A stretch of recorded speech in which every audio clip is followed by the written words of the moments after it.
everyone. It's really lovely to see so many pretty faces this Sunday morning. Thank you for giving us your precious time. Before I start and share something very, very precious to me, I want to ask a question from each of you. And you can just raise your hand, okay? Has any one of you ever held a secret for some time and then revealed it to family, close friends? Yes, some of us. Yeah. And it's amazing, isn't it? Secrets. They really make up our world. And sometimes they also break up our world. So I want you to come with me to a library at the Institute of Management and Technology in Ghaziabad back in 2003. And as you open the door of the library, you see some people here and there. There are not too many people in the library. It's 3 a.m. in the morning. And over there in the corner, you see two women kissing each other. It's been about 2 minutes and they're at it. And one of those girls was me.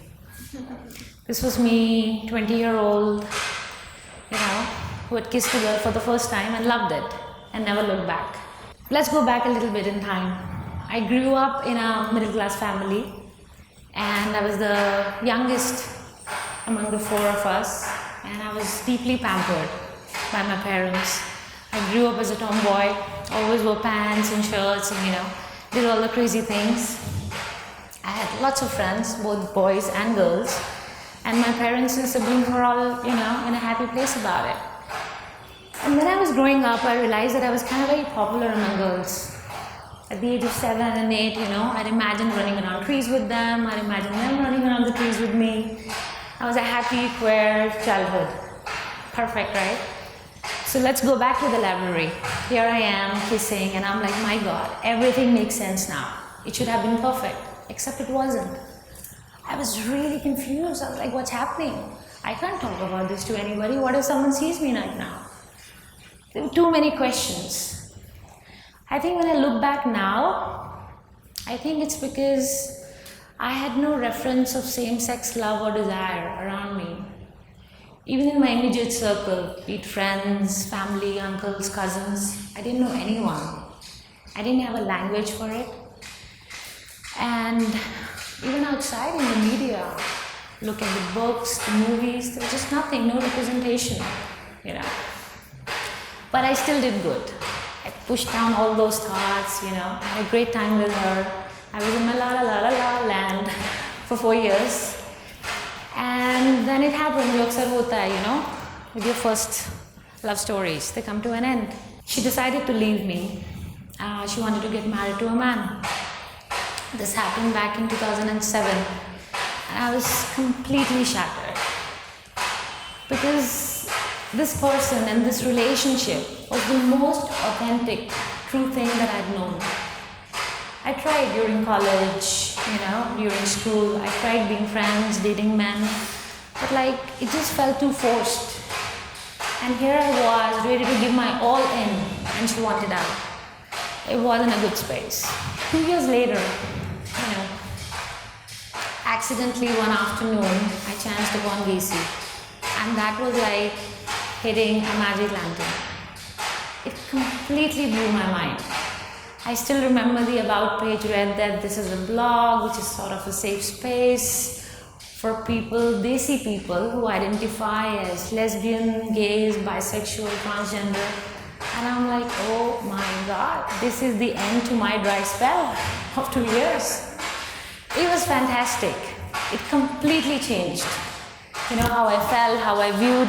And it's interesting, right? Because before then, I did not know about queer women in India. And that is to, say that I did not know of my own destiny. And what followed next was that I joined the Gaysi team. And we did many crazy things together. And at Gaysi, what was also already happening was that they were curating and collecting personal stories and narratives and figments and fragments and feelings and anything and everything that you need to make a space solid and safe for this alternate sexuality, this community, the LGBTQ community, and especially for queer women. And if I were to define Gaysi, I see Gaysi as a convergence of conversations, community, and a sense of belongingness. While I was in it, I learned that there are some stories you can tell and there are some stories you can't tell. And in the end, what matters is the stories you can tell and how that allows you to bear the stories you can't tell. It's a very simple strategy of survival.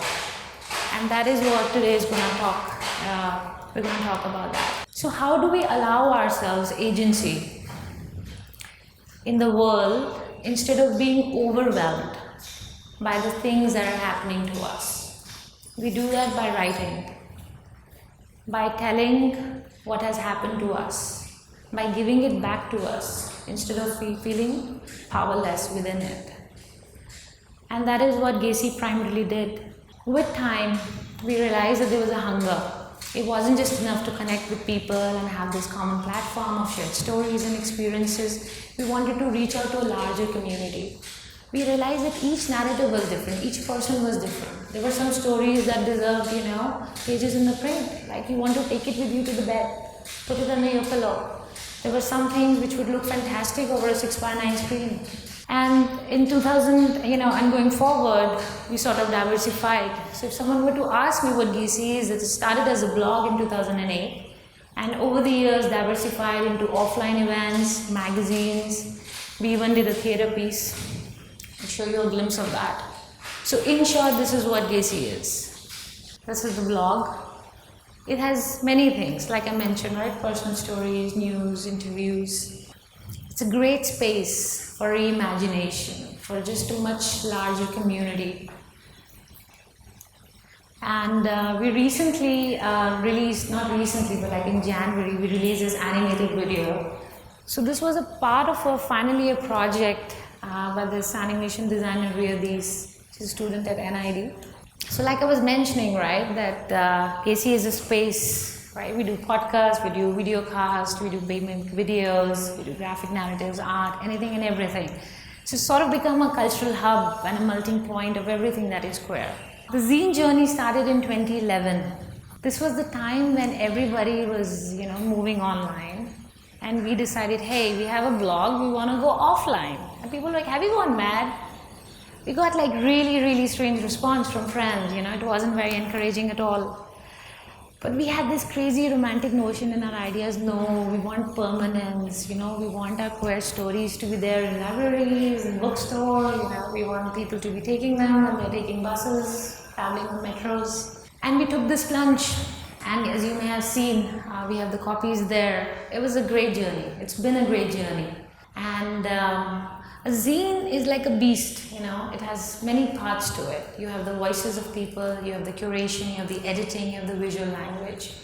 And you may have seen that the visual language hasn't remained same at all. This was something which we had established, that each zine will be a new identity. It'll have a room to move freely.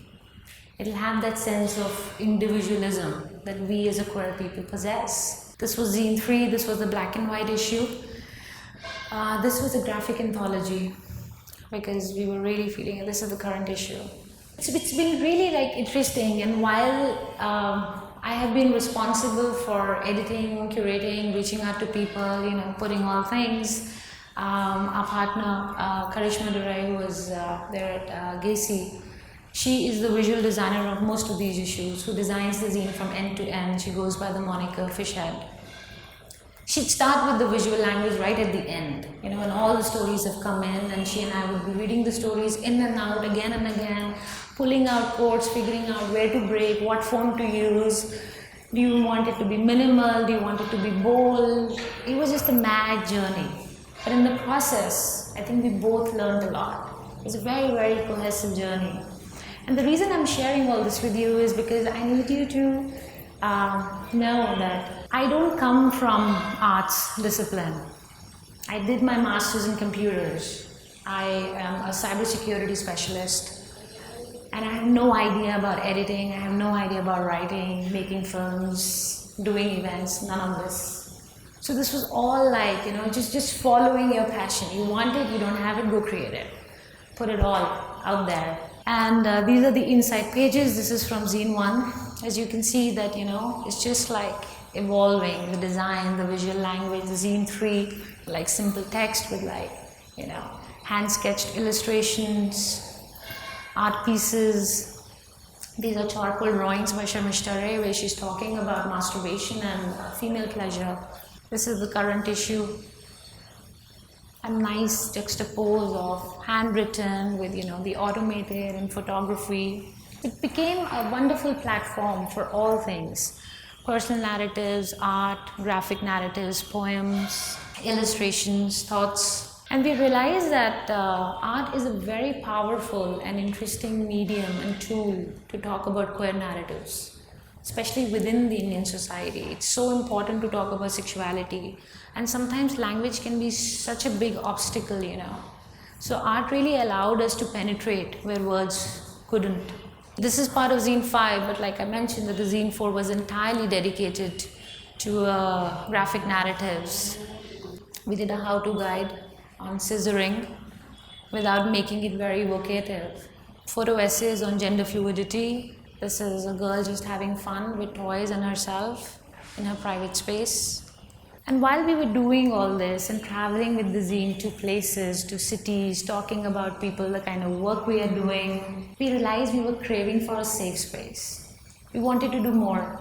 And a safe space was a space where we could just be, where queer people could just be, where you could engage in public display of affection, to dance, to hold, to kiss, to be seen, to be validated, are just as important and healthy for queer people as it is for heterosexual people.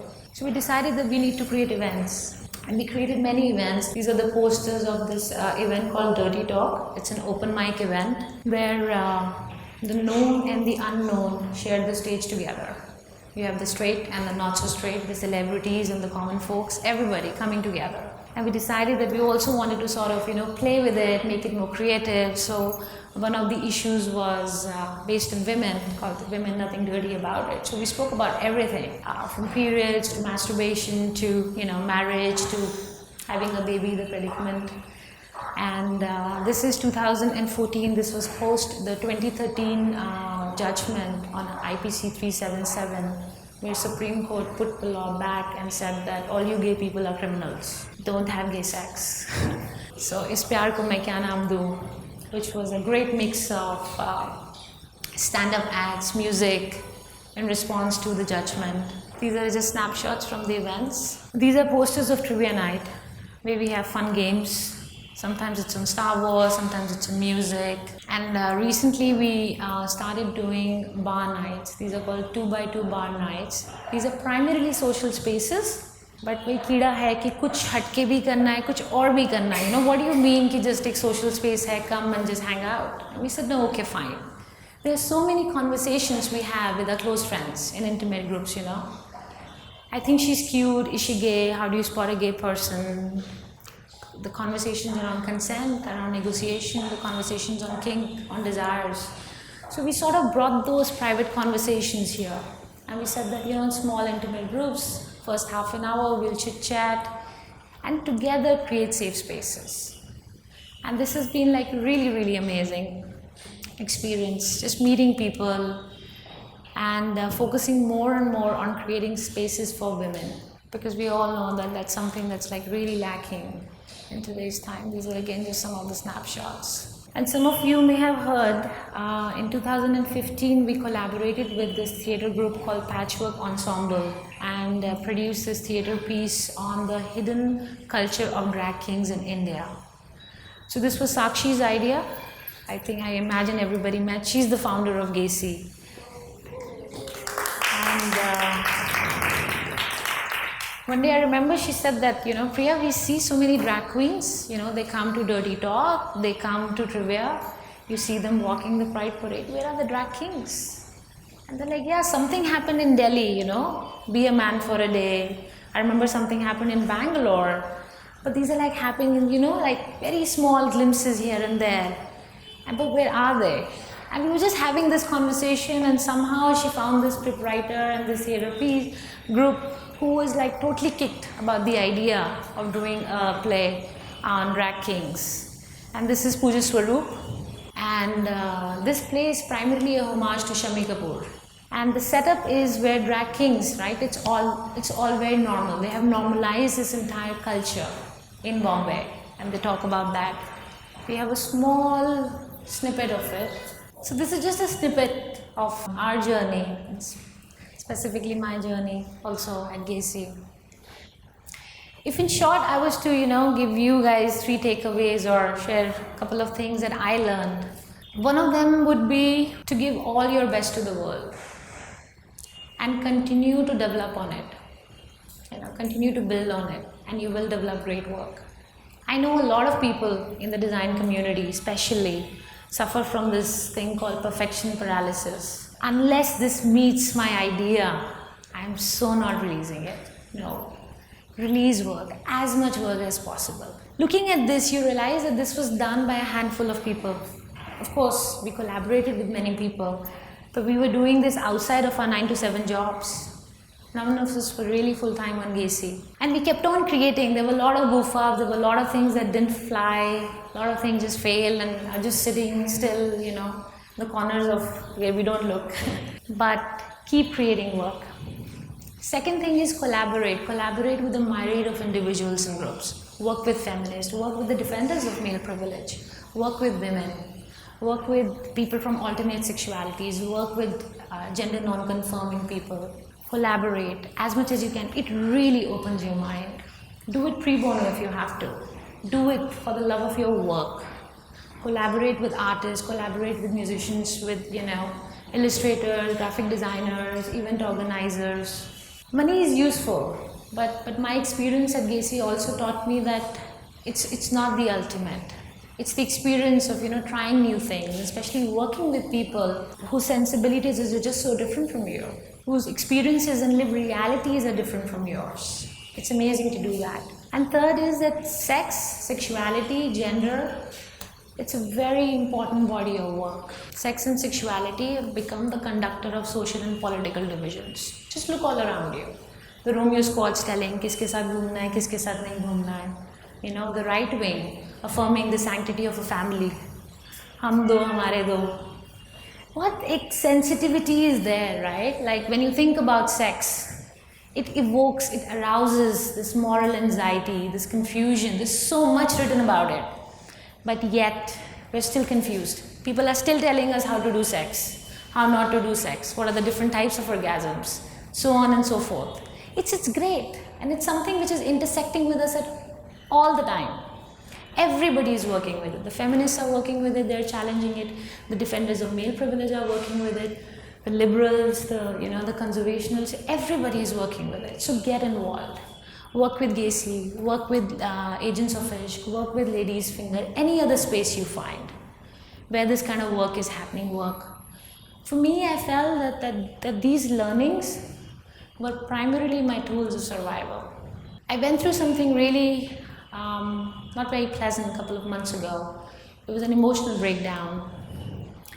And to be most candid, I didn't think I would recover from it, because it really questioned the core values of who I am, what I feel, and what I love. And I was hurt, I was completely lost in this place. I even thought that I want to leave Gaysi. And I took a break for a period of 3 months. And in that gap, I became present to what really matters. And when I look back and I remember all the wonderful people we have collaborated with, the kind of strong bonds we've made, the exchange of creative energy, staying up till 2 in the morning, working on ideas, liking things, not like, it was an incredible journey. And it really pulled me out, like in no time. And I was like, Gaysi has become to mean the world. And I'm sure that in all our lives, we can find this something, whatever it may be. It could just be your work, it could be whatever. But just by pushing yourself, just by being creative, just by trying things that you don't know about. I mean, if I knew something, I'd give my 100%, I'd be successful. But just because I don't know something, I know I have to give my 300%. And that allows me to show up. And I think that is what allows us to really survive. And that is something that I want you to go back home with. Thank you.